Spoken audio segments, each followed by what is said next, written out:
New ইয়র্কে হেনস্থা এবং ডিম নিক্ষেপকারী আওয়ামী লীগ কর্মীদের বিরুদ্ধে মামলা দায়ের করেছেন জাতীয় নাগরিক পার্টির সদস্য সচিব আক্তার হোসেন। স্থানীয় সময় বুধবার গভীর রাতে নিউ ইয়র্কের জন এফ কেনেডি বিমানবন্দরের পাশে পোর্ট অথরিটি পুলিশ ডিপার্টমেন্টে মামলা করেন তিনি। এই মামলায় দুজনের নাম উল্লেখ করা হয়েছে এবং 15 থেকে 20 জনকে অজ্ঞাতনামা আসামি করা হয়েছে। এয়ারপোর্টের হামলার পরে আজ সন্ধ্যাবেলা আওয়ামী সন্ত্রাসীরা আবার হোটেল লবিতে এসেছিল হামলা করার উদ্দেশ্যে এবং সে সময় যুক্তরাষ্ট্রে অবস্থানরত এনসিপির সদস্যরা এবং আবার শুভাকাঙ্ক্ষীরা তারা তাদেরকে প্রতিহত করেন এবং পুলিশের সঙ্গে যোগাযোগ করেন।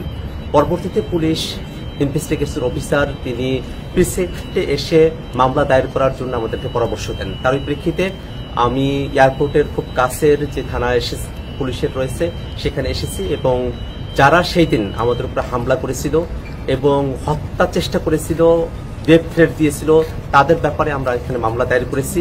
এক ভিডিও বার্তায় আক্তার হোসেন জানান, এয়ারপোর্টে হামলার পরও আওয়ামী কর্মীরা তাকে এবং তার সহকর্মীদের হেনস্থা করার চেষ্টা করে। পরবর্তীতে পুলিশের পরামর্শে মামলা দায়ের করা হয়। তিনি অভিযোগ করেন, হামলার সময় তাদের উপর হত্যা চেষ্টা ও মৃত্যুর হুমকিও দেওয়া হয়েছিল। উল্লেখ্য, জাতিসংঘ অধিবেশনে যোগ দিতে নিউ ইয়র্কে পৌঁছালে বিএনপি এবং এনসিপি নেতাদের লক্ষ্য করে আওয়ামী কর্মীরা গালিগালাজ এবং ডিম নিক্ষেপ করে।